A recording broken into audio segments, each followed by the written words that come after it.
ali é uma área que tem um açude próximo, tem uma área que, vamos dizer assim, ao modo antigo se falava brejo. Hoje nós tivemos uma mina d'água. Então, com o represamento do açude, fez com que conservasse esse brejo. E diferentemente de antigamente, que se tinha na consciência, vamos esgotar os brejos, vamos secar, vamos valetar. E isso aí teve uma consequência drástica para o meio ambiente, né, para a conservação das águas. Principalmente um programa que foi introduzido no estado do Rio, um programa de Provaz, chamado Provaz. Eles importaram esse programa da Alemanha e na época eu comentei com o secretário de Estado da Agricultura, olha, esse programa tem que ser acompanhado tecnicamente, porque nós vamos drenar as várzeas todas. Se não tivermos um controle da drenagem, daqui a pouco nós temos essas várzeas todas ressecadas. Aconteceu no noroeste do estado, região de Pádua, Miracema, Varriçai. As várzeas foram todas drenadas. Eram várzeas de arroz, depois viraram áreas secas, tórridas. E aqui nós temos uma nascente aqui, ó. Essa nascente é que abastece, é uma nascente mais forte que não tem propriedade. Está manilhada aqui assim, e ela está aqui a menos de 15 metros da mata de eucalipto. Provando isso aí, que não existe essa situação de que o eucalipto resseca o terreno. Aqui ele começa aqui perto da nascente e vai até o alto do morro. Então ele vai segurando a água da chuva lá de cima. E essa água que infiltra lá, vem sair aqui nessa nascente. E esse brejo aqui em volta é consequência do açudamento de embaixo. Quando eu represei, eu encharco essa área toda para cima. Isso aqui fica protegido. Quando entra o período de estiagem, eu tenho um volume de água acumulado nesse brejo que vai alimentando o lençol freático abaixo dessa situação aqui. O estado do Rio de Janeiro, algumas regiões, a região norte e noroeste do estado, é uma das regiões mais secas do estado do Rio.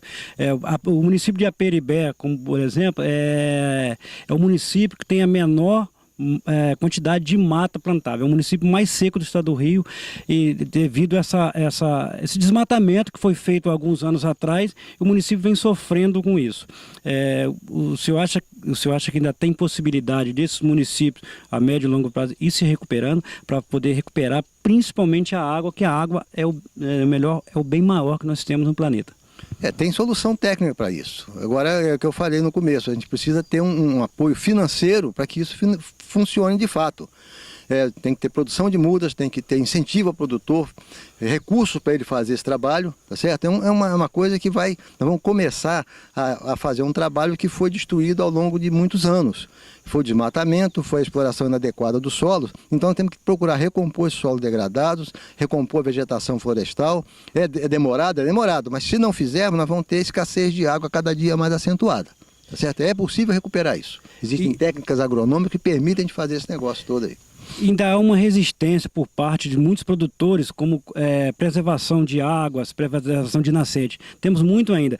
Essa consciência ambiental está mudando, sim, mas está demorando um pouquinho. O senhor acha que essa resistência vai demorar muito, ou com os jovens, né, que estão surgindo, com outras ideias, está melhorando um pouco?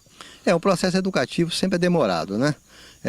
Isso aí veio na cultura do povo, vamos drenar, vamos desmatar, vamos acabar com a floresta, e para voltar a isso é complicado, porque formou-se a ideia de que eu preciso aumentar a minha área descampada para ter mais boi. Hoje o boi é um negócio complicado, onde entra o boi, já dizia lá um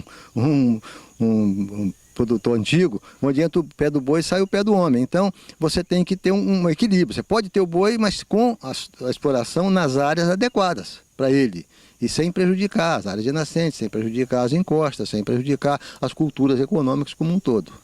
Na verdade, numa propriedade pode-se produzir frutas, pode-se produzir vegetais, pasto, madeira, como no caso do eucalipto, mas principalmente para se ter isso tudo, tem que preservar a nascente, tem que preservar a nossa água.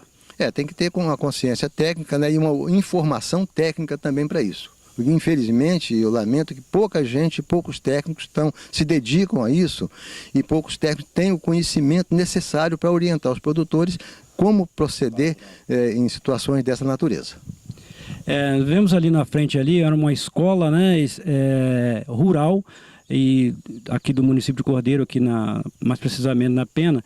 Alguns anos atrás, e vem ocorrendo frequentemente, os governos vêm fechando as escolas da zona rural, pegando os alunos e levando para os centros urbanos.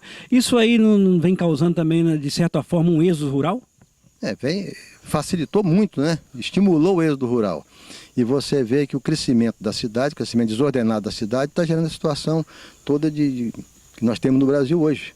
Um desequilíbrio total da sociedade, porque as pessoas vão para lá, não encontram condições de vida adequadas, vão morar em encostas, sujeitas a deslizamento, não tem emprego adequado, você esvazia o campo, você perde mão de obra aqui e complica a situação urbana lá.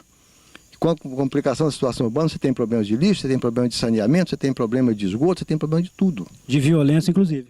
Inclusive, esse programa de tirar as escolas da zona rural, eu acho que foi um programa totalmente equivocado do governo do Estado, mas o governo faz o seu programa. A gente não tem como interferir nisso, né? Eu gostaria que a escola continuasse funcionando aqui, tinha aqui 20 alunos, a professora morava aqui na zona rural também. Aí depois, vamos acabar com isso aí, é programa do governo, vamos botar o cidadão rural virar cidadão urbano e está dando no que está aí no Brasil. Se nós tivéssemos mais escolas agrícolas para tentar fixar o homem do campo, a ficar no campo, não ir para a cidade, porque na verdade quem vê é o seguinte, quem vai para a cidade não volta mais. Não volta, vira pardal, morre de fome, mas não sai de lá. Vemos aqui também um açude, seu Lauro, além da plantação de frutas, de várias culturas, você também tem uma criação de peixe, então essa propriedade com uma diversificação muito grande, vamos fazer um comparativo assim, o senhor acha que se o senhor tivesse só mexendo com a pecuária, ou de corte, ou de leite, estaria dando mais lucros, ou com essa diversificação, vamos supor assim, compensa? Olha, compensa diversificar por conta de você ter mais alternativas de produtos aqui dentro. Se eu fosse me dedicar só à pecuária de corte, eu talvez não tivesse capacidade de manter aqui a quantidade de animais que eu tenho hoje. Porque eu teria só pasto, não teria proteção de água, não teria proteção de encostas, e os pastos não suportariam a carga animal. Hoje eu tenho rotatividade nos pastos, rotação de pastos aqui, tenho uma quantidade de animais razoável, com as áreas todas bem divididas, bem exploradas, de acordo com a sua vocação natural. Não adianta ter pasto se não tiver água em todos os pastos. Então, com essa preservação aí, nós podemos ver que todo cantinho da propriedade tem água. E aqui nós estamos vendo, nesse açude aqui, principalmente, lá naquele cantinho, lá em cima, tem uma caixa de concreto, ali uma nascente que ela vem de dentro da terra. É feito de infiltração lá na cabeceira. Ela vem do fundo. E nós isolamos aquela nascente e eu levo a água dali hoje para o consumo em casa. Água igual água mineral.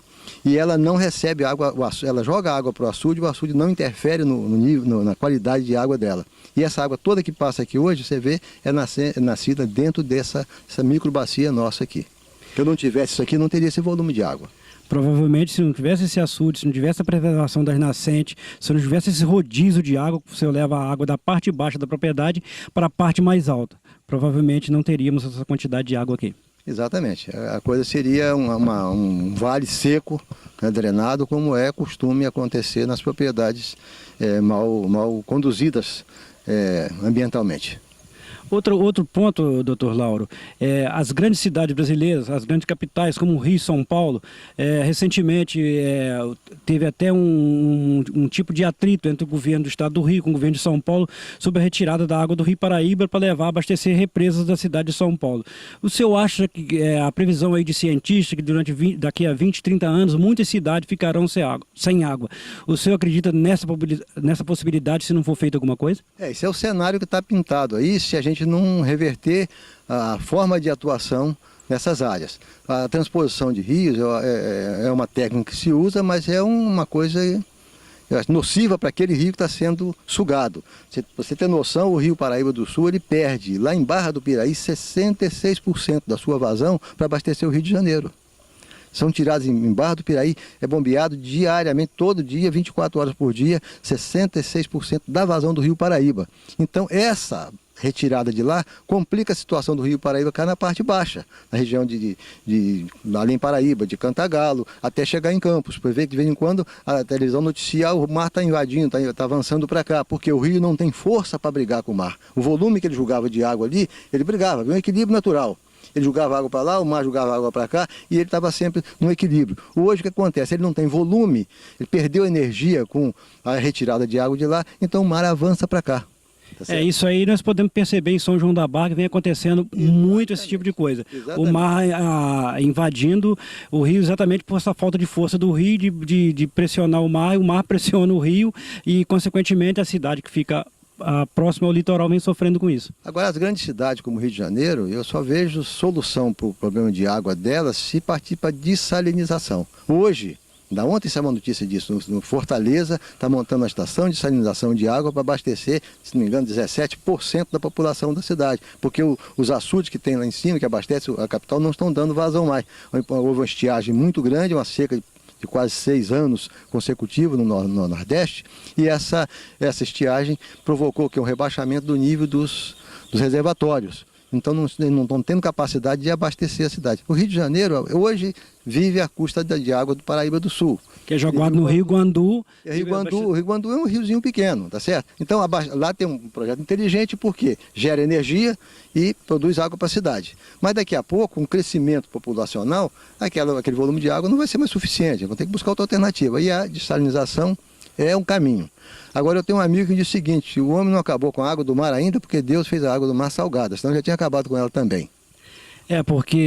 Mesmo porque as águas são mal aproveitadas, porque ao consumo e quando ela é jogada no esgoto, ela não é tratada. Então se perde não só a água que se consome, mas também todo aquele esgoto, aquela água que cai no rio, praticamente é jogada fora, não é aproveitada, não é feito um processo de recuperação daquela água, como existe em vários outros países. Aí está o grande pecado dos administradores municipais.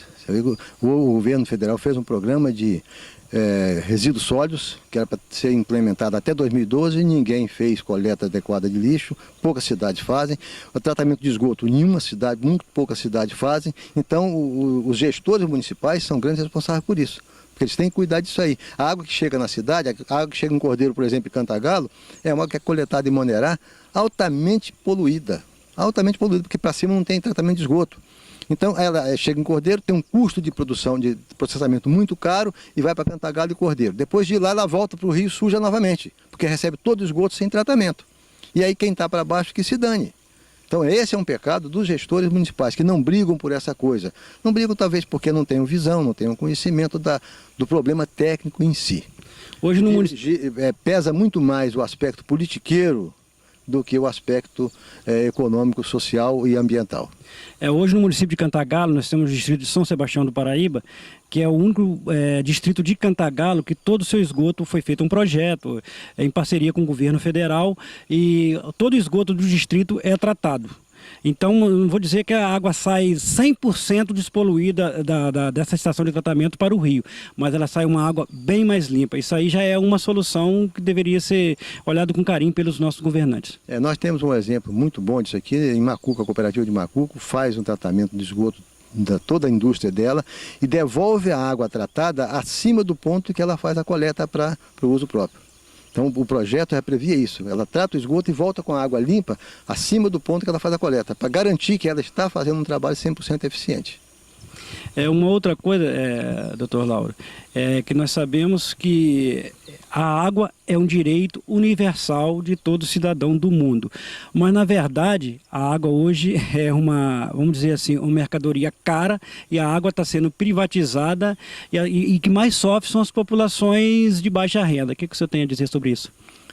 A lei das águas, ela diz claramente isso aí, a gestão dos recursos hídricos é de responsabilidade do governo, da sociedade e dos proprietários das áreas, tá certo? Hoje imputa-se a responsabilidade de proteção de nascente só ao proprietário rural, mas a responsabilidade da sociedade como um todo, dos governantes e dos proprietários das áreas. Então é um recurso de gestão múltipla, participativa.